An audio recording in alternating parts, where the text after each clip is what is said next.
Selamat hari Minggu dan selamat Paskah bagi saudara-saudara sekalian dimanapun Anda berada. Hari ini hari yang dijadikan Tuhan. Marilah kita bersorak-sorai karenanya. Ya Tuhan, berikanlah kami kemujuran, berikanlah kami keselamatan. Hari ini hari yang luar biasa. Hari kebangkitan Tuhan Yesus dari kubur. Hari kemenangan yang luar biasa untuk selama-lamanya. Bukan kuburan atau kematian akhir perjalanan kita, tetapi kebangkitan dan kehidupan bersama dengan Tuhan Yesus. Itulah yang luar biasa, makanya kita merayakan Paskah pada hari ini. Saudara-saudara, Paskah itu universal, di mana-mana di seantero dunia dirayakan. Yesus bangkit dan menang. Kematian yang menakutkan itu telah dikalahkan. Makanya boleh jemaat menyanyi dengan sukacita dan mereka menyanyikan Kristus bangkit, soraklah. Haleluya, bumi sorga bergema. Haleluya, berbalasan bersyukur. Haleluya, muliakanlah Tuhanmu. Haleluya. Kristus bangkit, soraklah. Haleluya. Begitu mereka nyanyikan. Saudaraku yang terkasih, oleh karena itu dalam sukacita marilah kita mendengarkan firman Tuhan yang diperuntukkan untuk pada pagi hari ini, hari raya Paskah ini. Tertulis dalam Injil Lukas pasal 24 ayat yang pertama sampai yang ke-12. Saya akan bacakan untuk kita semua. Tetapi pagi-pagi benar pada hari pertama minggu itu mereka pergi ke kubur membawa rempah-rempah yang telah disediakan mereka. Mereka mendapati batu sudah terguling dari kubur itu. Dan setelah masuk mereka tidak menemukan mayat Tuhan Yesus. Sementara mereka berdiri termangu-mangu karena hal itu, tiba-tiba ada dua orang yang berdiri dekat mereka memakai pakaian yang berkilau-kilauan. Mereka sangat ketakutan dan menundukkan kepala. Tetapi kedua orang itu berkata kepada mereka, "Mengapa kamu mencari dia yang hidup di antara yang mati? Ia tidak ada di sini, ia telah bangkit. Ingatlah apa yang dikatakannya kepada kamu ketika ia masih di Galilea, yaitu bahwa anak manusia harus diserahkan ke tangan orang-orang berdosa dan disalibkan dan akan bangkit pada hari yang ketiga." Maka teringatlah mereka akan perkataan Yesus itu. Dan setelah mereka kembali dari kubur, mereka menceritakan semuanya itu kepada ke-11 murid dan kepada semua saudara-saudara yang lain. Perempuan-perempuan itu ialah Maria dari Magdala dan Yohana dan Maria ibu Yakobus. Dan perempuan-perempuan lain juga yang bersama-sama dengan mereka memberitahukannya kepada rasul-rasul. Tetapi bagi mereka perkataan-perkataan itu seakan-akan omong kosong dan mereka tidak percaya kepada perempuan-perempuan itu. Sungguh pun demikian. Petrus bangkit lalu cepat-cepat pergi ke kuburan. Ketika ia menjenguk ke dalam, ia melihat hanya kain kafan saja. Lalu ia pergi dan ia bertanya dalam hatinya apa yang kira-kiranya telah terjadi. Sampai di situ peruntukan firman Tuhan untuk kita, saudaraku yang terkasih. Saudaraku yang terkasih, pada saat subuh pagi benar-benar pada hari Minggu itu, perempuan yang mengasihi Yesus pergi ke kubur sambil membawa rempah-rempah. Menurut tradisi Yahudi, mereka mau meminyaki tubuh Yesus yang telah mati itu. Kenapa subuh? Karena mereka takut untuk dilihat orang. Pergi ke kubur Yesus. Yesus yang bagi masyarakat luas pada waktu itu adalah orang yang berdosa, orang yang dibenci karena menghina Allah. Mereka membawa rempah-rempah itu untuk meminyaki Tuhan Yesus. Tetapi apa yang mereka lihat, apa yang mereka saksikan, kubur telah kosong. Batu itu penutup lubang itu telah terguling.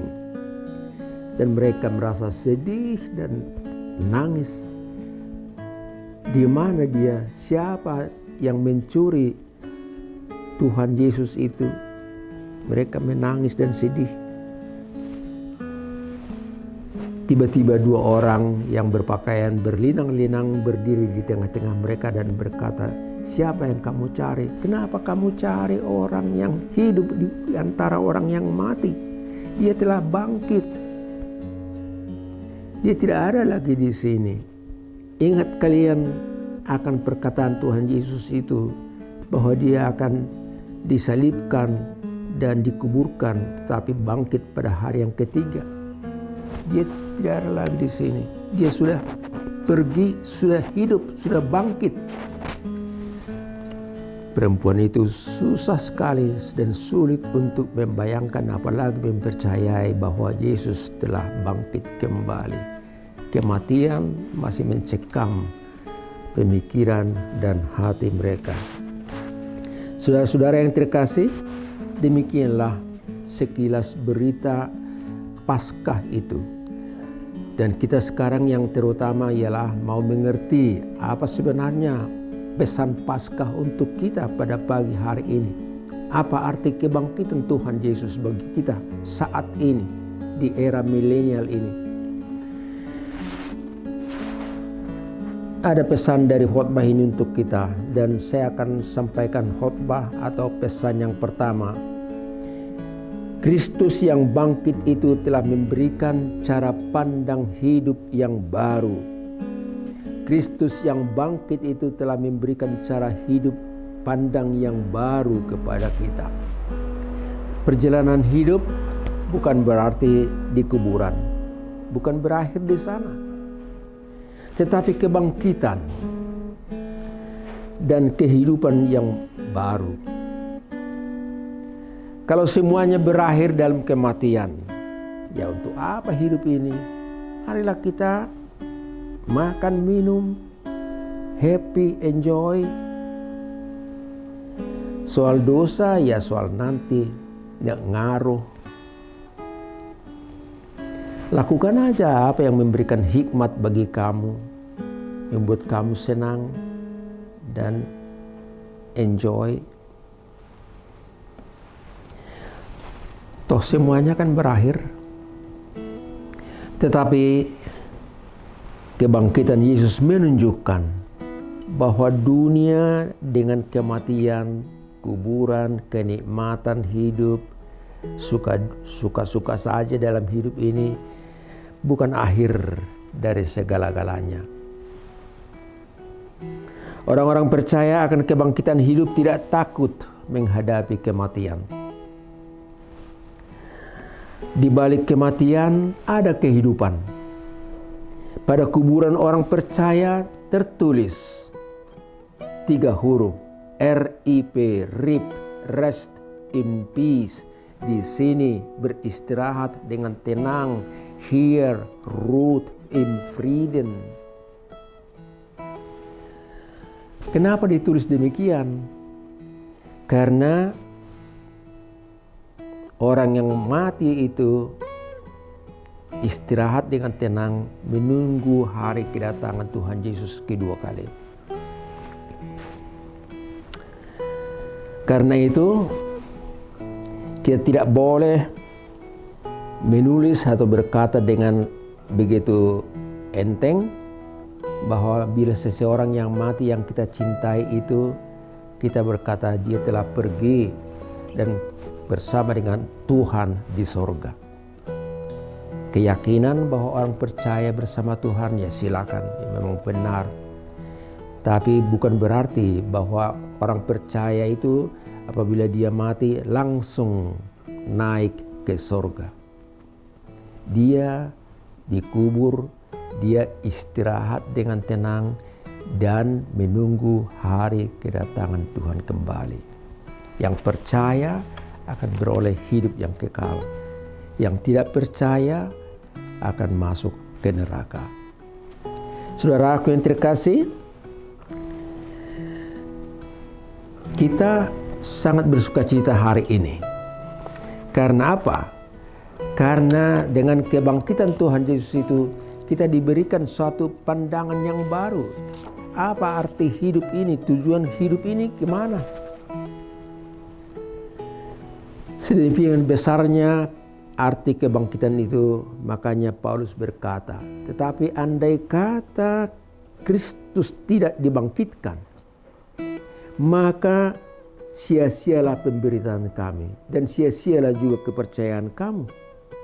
Sama seperti manusia dengan Adam yang pertama semuanya mati, demikian manusia semuanya akan bangkit kembali sama dengan Adam yang kedua, Yesus Kristus itu. Saudaraku, itu sukacita bagi kita. Kematian bukan akhir daripada perjalanan, tapi kebangkitan. Dan kebangkitan itulah kunci perjalanan hidup kita.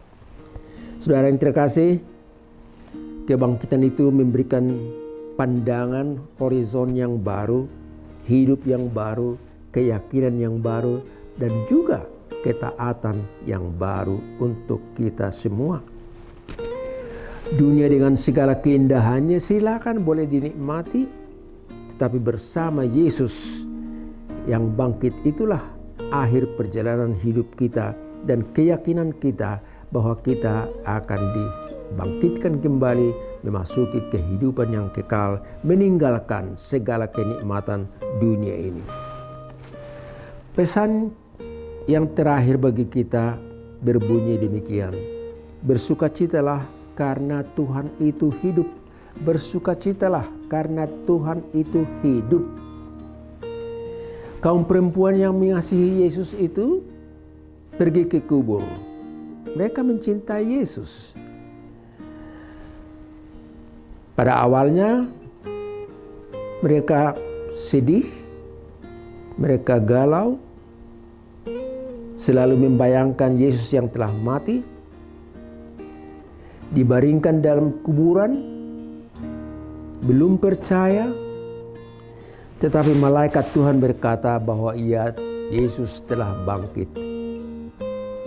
Dan mereka melihat ke dalam dan mereka tidak ketemu lagi dengan jasad Tuhan Yesus. Akhirnya mereka pulang, tentu dengan sukacita walaupun dalam pergumulan. Dan hal itu diceritakan kepada semua murid-murid Tuhan Yesus yang 11 orang itu. Tetapi apa yang kita dengar, para murid-murid pun tidak percaya. Masih dicekam oleh bayangan maut itu.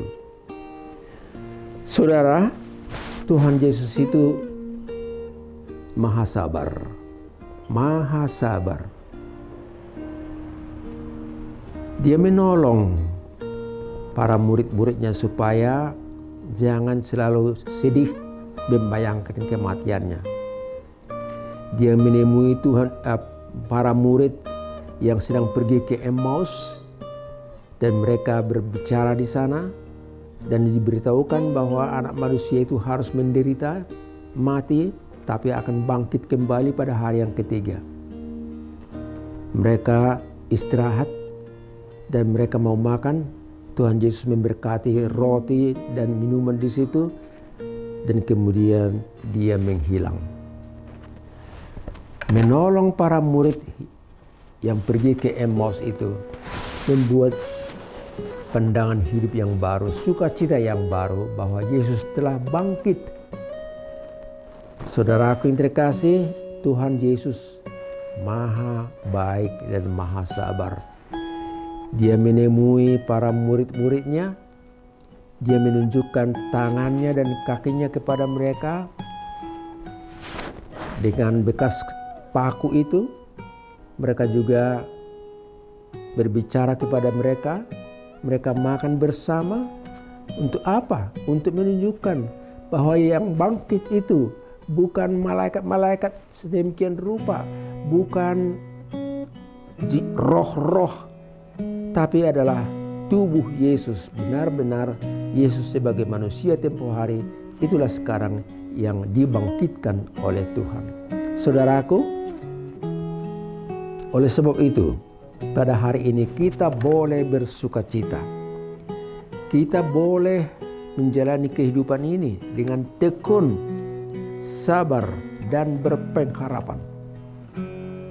Kita boleh menjalani hidup ini walaupun kita menghadapi berbagai macam tantangan, kita tetap boleh kuat, semangat, dan pasti akan menang karena Kristus telah menang, mengalahkan maut dan kematian. Penyaliban pada hari Jumat Agung itu disebutkan the D-Day, the decision day, hari yang menentukan. Dan kebangkitan Tuhan Yesus seperti pada hari ini yang kita rayakan ini adalah the V-Day, the victory day, hari kemenangan. Maka kita boleh bersukacita. Saudaraku, sampai di sini pertemuan kita. Mari kita bergembira dalam Tuhan karena kita mengerti bahwa hidup ini bukan kematian pada ujungnya, tapi kebangkitan bersama dengan Tuhan Yesus dan di sorga. Tuhan memberkati. Amin. Kita berdoa. Allah Bapa di sorga, terima kasih atas firman-Mu yang barusan kami dengar. Terima kasih atas khotbah yang menjelaskan kepada kami bahwa Kristus telah bangkit, Dia telah menang mengalahkan maut. Demikianlah pula semua kami yang percaya akan bangkit kembali, menang melawan kematian yang ditakuti oleh dunia ini. Berkati kami semua ya Tuhan, dan berikan kami sukacita bersama dengan Tuhan. Berkati ibadah-ibadah perayaan Paskah ini dimanapun di seantero dunia ini. Berkatilah juga persekutuan kami di mana kami ikut berada di dalamnya. Berkati keluarga kami supaya mereka juga boleh bersukacita merayakan Paskah hari ini. Tuhan, terpujilah nama-Mu di dalam Kristus Yesus. Anugerah dari Tuhan kita Yesus Kristus, kasih setia Allah Bapa, serta persekutuan dari Roh Kudus bersama dengan saudara-saudara sekalian. Amin.